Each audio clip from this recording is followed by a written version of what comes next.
Welcome back.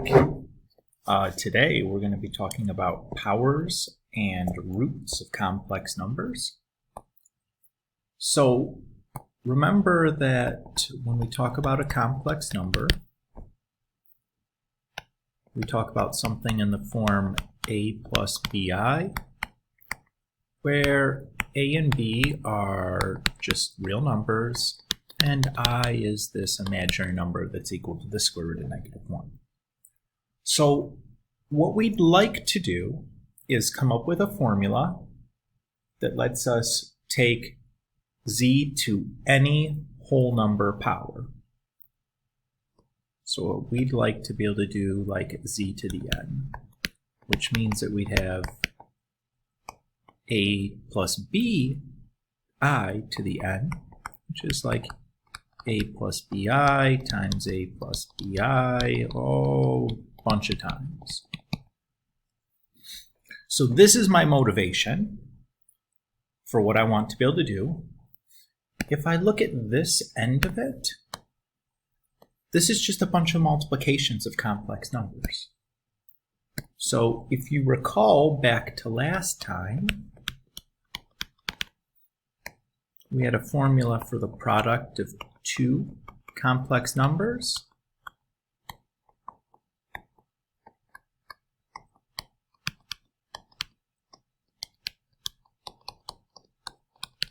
Which was this.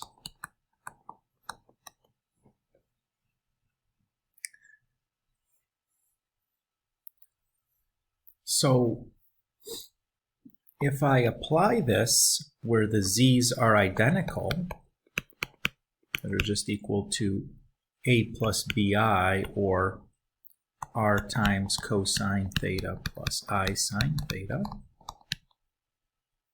If I do z squared, that's the same thing as z times z.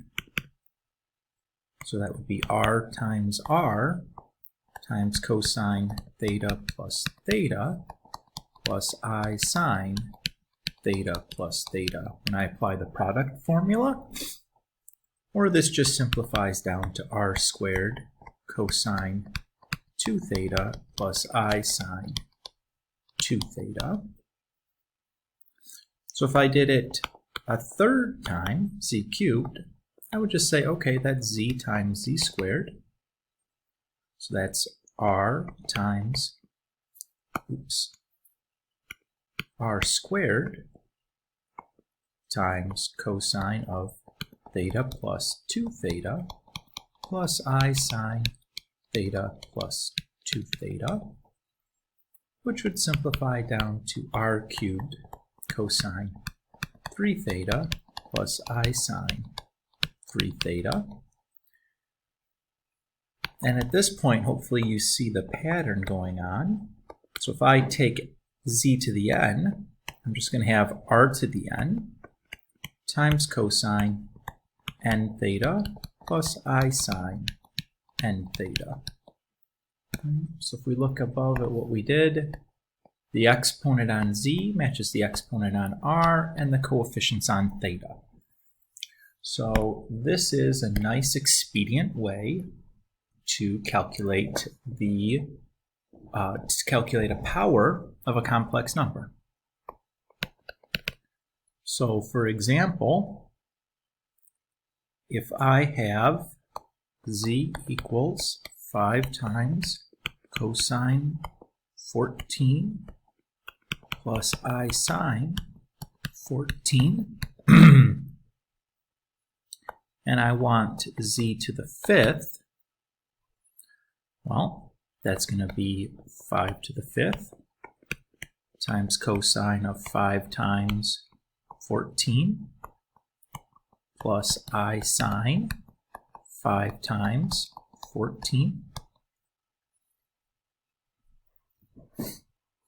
So that, when I simplify, is 3,125 times cosine 70 plus I sine 70. So that's the trigonometric form. But if I wanted this in standard form, I could simply pull out my calculator and compute this. So I know last time I was in radian mode. Here we're talking about things in degrees, so I got to make sure I change the mode on my calculator.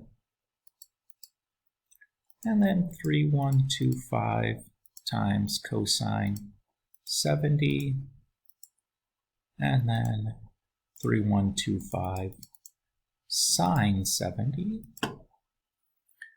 So I would get 1068.81 plus 2936.54i. So depending on whether you want a trigonometric form or the standard form, that's it. That's pretty easy. Just to backtrack for 1 second, this formula here has a special name. It's called de Moraes Theorem. It's named after the French mathematician who developed this formula. So that's basically all there is to it. To find the exponent or the power of a complex number, we're just going to apply that theorem. So the natural question then is, can we extend this formula in order to handle square roots, or any root, really? So if I think about this, if I have some complex number, z, which is equal to r times cosine theta plus I sine theta, and I take the nth root, the nth root of z, that's the same thing as z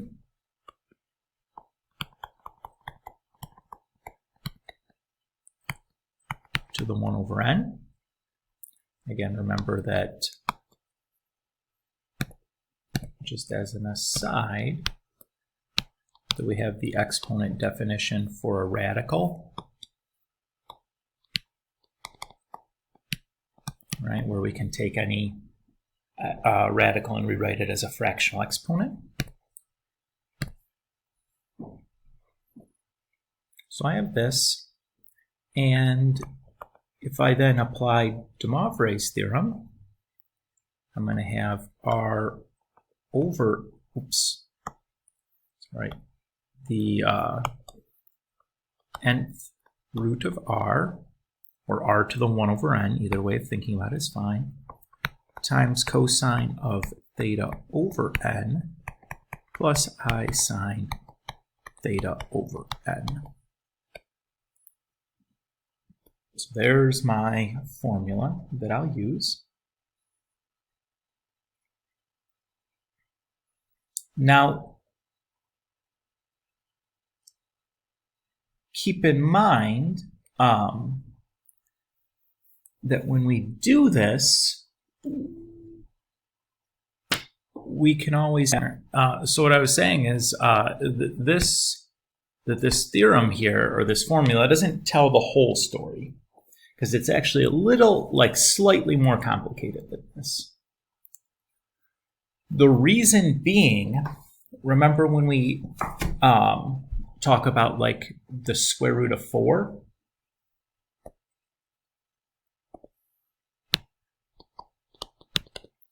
Could be 2 or negative 2. In each case, 2 squared is 4, and negative 2 squared is also equal to 4. The same thing can happen here for these nth roots of complex numbers, is we're going to get more than one possible answer. So we're actually going to extend this out a little bit more. And it turns out when we deal with complex numbers, the number of solutions we'll get to a root is equal to the degree of that, or the index of that radical. So for a square root, we'd get 2 solutions.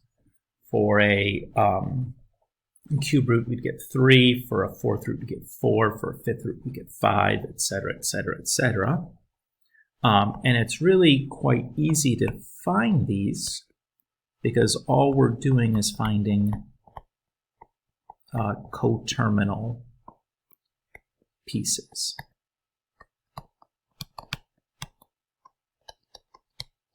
So our formula here is this, where k is equal to 0, 1, all the way up to n minus 1.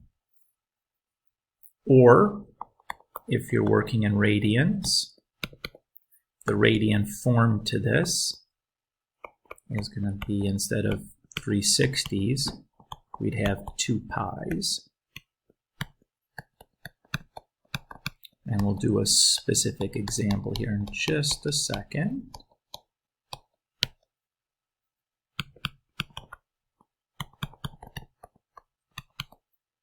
To let you guys get the feel for this. Because again, it looks kind of scary, but it's really not so bad. So really, these are the formulas that we want to be using. Again, depending on whether you're working in degrees or radians.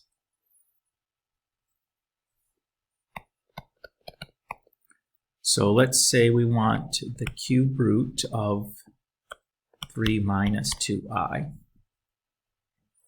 So this is a little bit complicated because first thing I would want to do is put 3 minus 2i into the trigonometric form.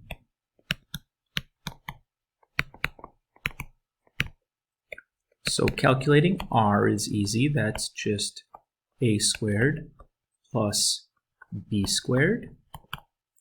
So 3 squared is 9, negative 2 squared is 4. So that's going to be the square root of 13. And then if I think about this, so we're 1, 2, 3 over and 2 down. So I want this as my angle theta. What I'm going to find here is alpha, and I know that theta is 360 minus alpha. And to find alpha, I'm just going to do the tan inverse of the absolute value of negative 2 over 3. So when I type this into my calculator, I guess I have my choice whether I want to do this in degrees or radians. I guess let's just do the, I'll do this as degrees. So if I do the tangent inverse of absolute value of negative 2/3, it's just 2/3. And then I do 360 minus that solution. I get 326 all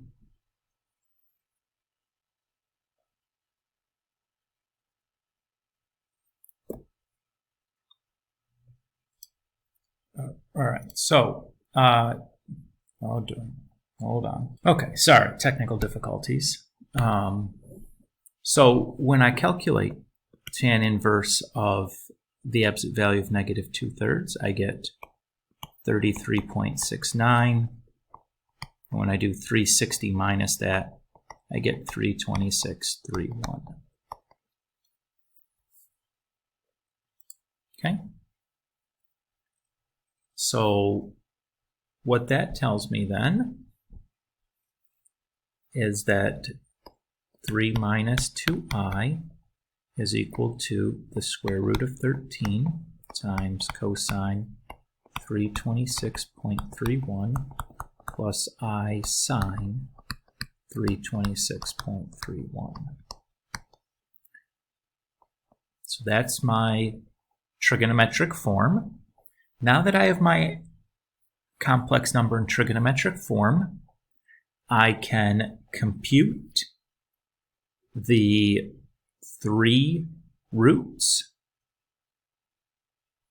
So if I then take the cube root of this, it's going to be the cube root of r times cosine of 326.31 divided by 3 plus I sine 326.31 divided by 3.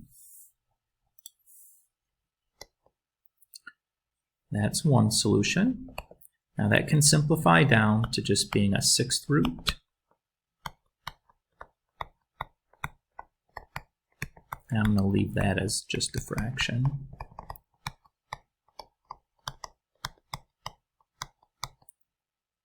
So if you were curious on how that simplification happened, so the cube root of the square root of 13, if I convert those into exponential forms, the square root is a 1/2 and a cube root is a 1/3. And if I have an exponent of an exponent, I multiply the roots.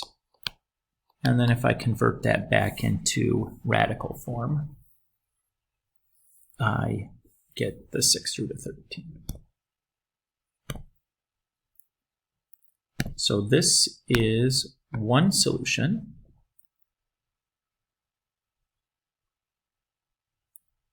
But I also need two other solutions.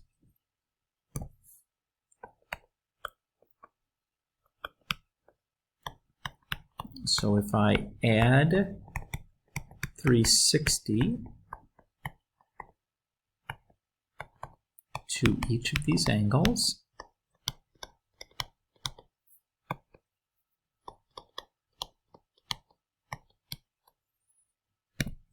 I will get a second solution.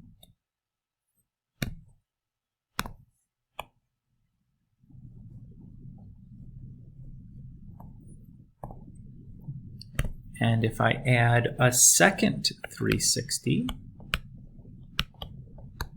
I'm going to get my third solution. So notice 360 times 2 is 720.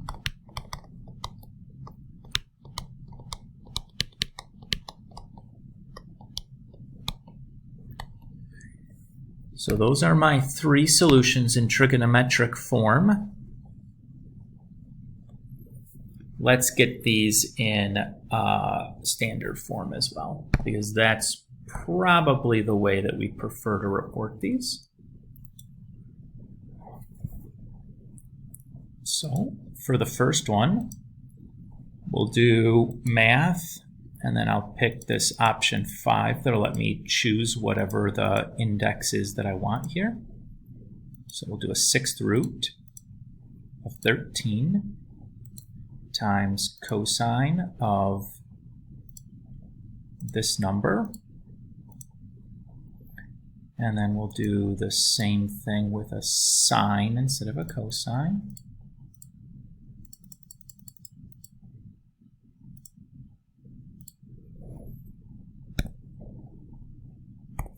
So my first answer would be about 1.28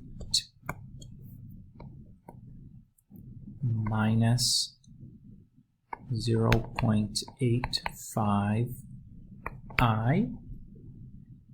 Oh my goodness, folks, look at what your teacher just did. What did he forget to do? Forgot to divide this by 3. Eep. Eep. That's better. And then I need this one.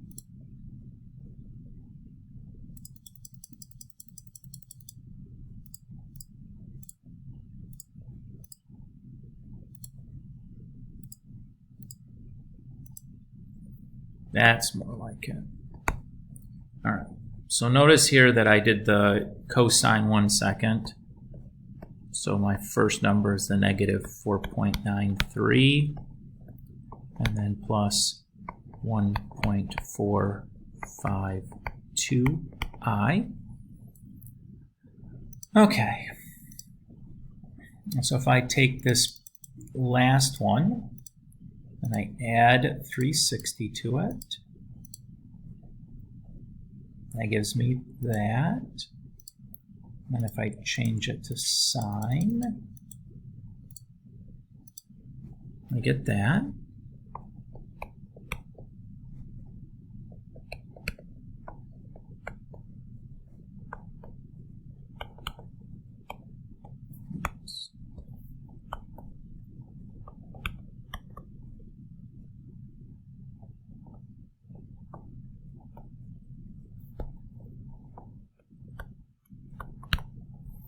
There's my second solution.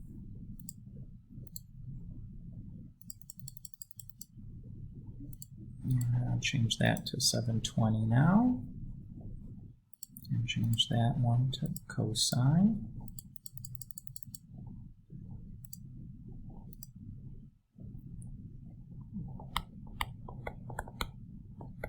Again, remember that, or pay attention to which one we put where.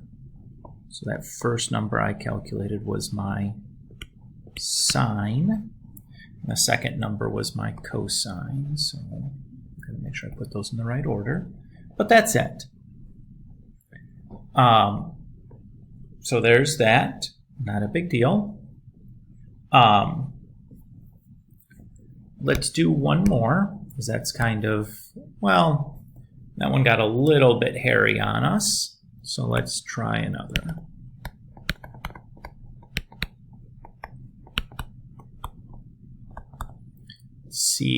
Let's find the fourth root of 16 this time. And now this looks like a pretty easy problem, since it just seems like, oh, I can just type this in my calculator and be done since it's a real number. Well, depending on what you're looking for, maybe it's not so easy. So let's first start by writing 16 as the complex number. 16 plus 0i. If I then put this into trigonometric form, the r is 16. If I graph this, there is 16, 0. So here it should be easy to see that theta is 0 degrees. So 16 plus 0i is the same as 16 times cosine 0 plus I sine 0. So we can say the fourth root of 16 is going to be the fourth root of 16 times cosine 0 over 4 plus I sine, oops, don't need that parenthesis there, I sine 0 over 4. And then I'll have the fourth root of 16 times cosine of 360 divided by 4 plus I sine 360 over 4. And then I'll have the fourth root of 16 times cosine 720 divided by 4 plus I sine 720 divided by 4. And then my last one, the fourth root of 16 times the cosine of 1080 divided by 4 plus I sine 1080 divided by 4. How did I know I was getting 4 answers here? Because I have a fourth root. So again, the index tells you the number of solutions you should be looking for. And since my original angle was just 0 degrees, when I add 360 to 0, I just get 360. So I didn't bother to write 0 plus 360 there. So now it's just time to type this stuff into our calculator and see what we get. So not surprisingly, we know that cosine of 0 is 1 and sine 0 is 0.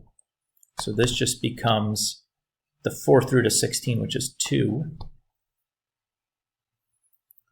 And we know that cosine of 360 divided by 4 is 90. There, cosine is 0, but sine of 90 is 1. So we'd have the fourth root of 16, which is 2, times 1i.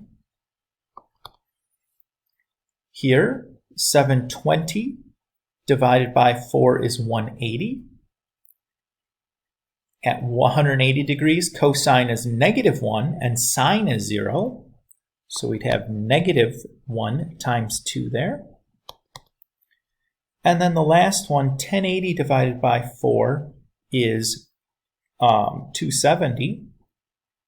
At 270, cosine is 0, but sine is -1. So we'd have 2 times -i, or -2i. So our four solutions are these guys. Again, at first glance, you wouldn't have expected to get the i's in there, but you'll see that each one of these to the fourth power does give us 16. And we can just check that on our calculator if you don't believe me. So if I do -2i, where's the I again on here?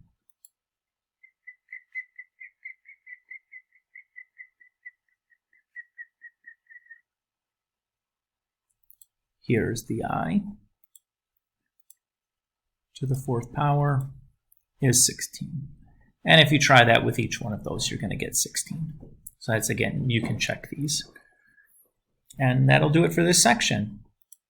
When you go to look at the homework problems, I'd like for you guys to do numbers 65 through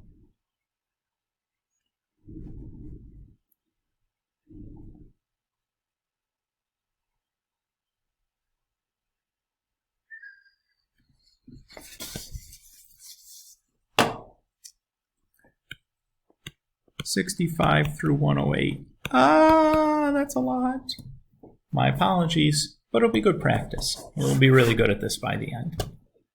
Okay. Good luck with that, and we'll see you next time. P.S. This concluded Chapter 11. It was a quick one.